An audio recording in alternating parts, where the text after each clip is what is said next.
আসসালামু আলাইকুম। আপনারা সবাই কেমন আছেন? আজকে আমি আমার মুরগিগুলো ছাড়বো। তো মুরগিগুলোর মধ্যে একটা মুরগি হচ্ছে একটু সমস্যা হয়েছে, মানে ওর ভিতরটা খোলো। কোষ্ঠকাঠিন্য হয়েছে, যে আমাদের রাজা বাবুর কোষ্ঠকাঠিন্য হয়ে গেছে। হঠাৎ দেখি ও টয়লেট করতে পারে না, অনেক কষ্ট করতেছে। তো মূলত ওর খাবারটা সমস্যা দিয়েছে মনে হয়, মানে ধান খায় তো তার জন্য।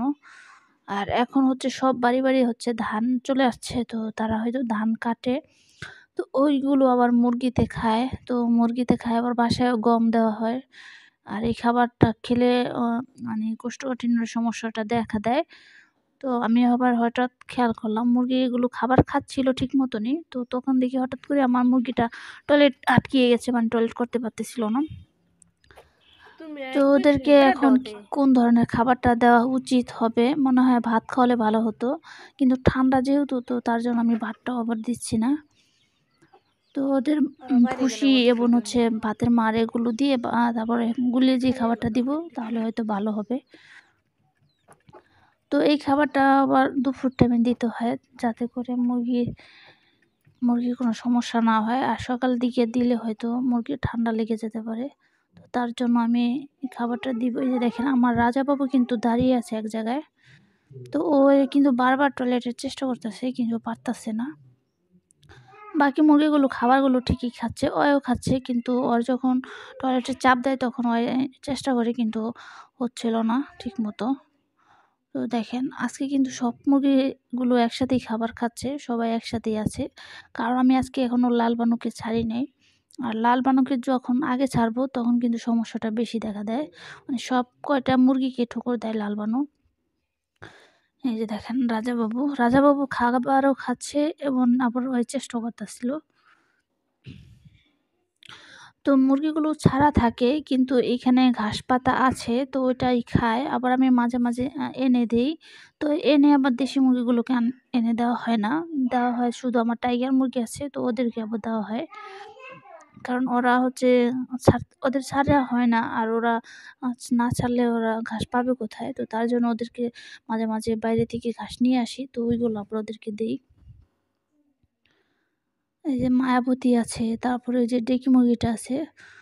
তো ডেকি মুরগিটা আরও কয়েকদিন পর হয়তো ডিম পাড়বে। আর ডিম পাড়ার লক্ষণ সবকটি দেখা যাচ্ছে। আর হচ্ছে সুন্দরী কিন্তু ডাকতাছে ডিম পাড়ার জন্য, করতেছে। কিন্তু সুন্দরী ডিম পাড়তে এখনও অনেক সময় বাকি আছে। তারপরে যে মায়াবতীও অনেক দিন পর পারবে ওরা। ওরা হয়তো শীত চলে যাবে পারতে। আর এখন আমার ডেকি মুরগিটা ডিম পাড়তাছে, কিন্তু আমি সকালবেলা, মানে 10টা 11টা যে ডিমটা পাই, ওই তখন আর পাই না। তো এখন আমি আবার আমাদের লাল বানর মুরগিটাকে ছাড়া হবে। তো লাল বানুকে ছেড়ে দিয়ে হলো। তো এখন আবার লাল বানু চলে আসছে। তো এখন আবার সব মুরগিগুলো ভয়ে চলে যাচ্ছে, কারণ লাল বানর যেই ঠোকর দেয়।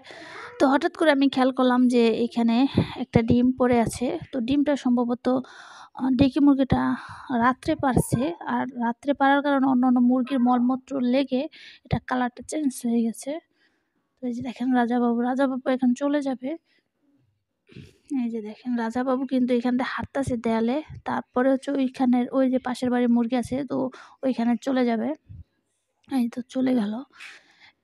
এবার আমাদের মুরগির কাছেও থাকে, যখন আমাদের মুরগিগুলো বাইরে চলে যায় তখন হাঁটাহাঁটি করে, তো এখন আবার আমাদের মুরগির কাছে চলে আসে। তো এই যে দেখেন, আমি আমাদের মায়াবতী, আমি তো ছাড়ার পরে এই বাইরে চলে আসছি, তো তখন দেখি আবার আমাদের মুরগির সাথে দৌড়াদৌড়ি করতেছিল রাজাবাবু। তো এই যে আমাদের এইটা এটা হচ্ছে আমাদের ডেকি মুরগি। তো এই ডেকি মুরগির সাথেও রাজাবাবু ক্রসিং হয়, তো ওরা এইখানে হাঁটাহাঁটি করে, আবার অন্য মুরগির সাথেও চলে যায়। সন্ধ্যা হলে সব মুরগিগুলো একসাথে বাসায় আসে। তো দেশি মুরগি ছেড়ে পালার এই একটা সুন্দর লক্ষণ, দেখেন, ভালো লাগে আর কি। তো যে মুরগিগুলো মানে বাইরে ছাড়া থাকে এবং সন্ধ্যা হলে ঘরে ফিরে, তো এগুলো কেবল দেশি মুরগির ক্ষেত্রেই হয়।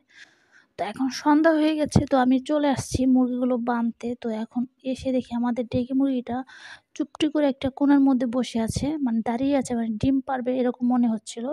তো আমি আবার মোবাইলের লাইটটা দিয়ে দেখতেছিলাম যে হয় কি আসলে ডিম পারবে কিনা। কারণ দিনের বেলা ডিম পারে নাই, আসিও নাই ডিম নিতে, তো দেখিও নাই ডিম।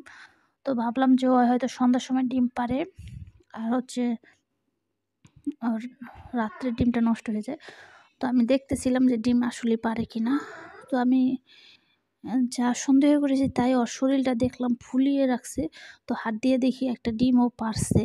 এই যে এইখানটায় আছে, একটা বাসা বাঁধছে। এই যে মানে ভালোভাবে দেখা যাচ্ছে না, এই যে দেখেন ছোট ডিমটা। তো যেহেতু দেখি মুরগি নতুন, তো তার জন্য ওর ডিমটা ছোট। এই যে দেখেন ছোট। তো আজকে ভিডিও ছিল এই পর্যন্ত। আপনারা সবাই ভালো থাকবেন, সুস্থ থাকবেন। আসসালামু আলাইকুম।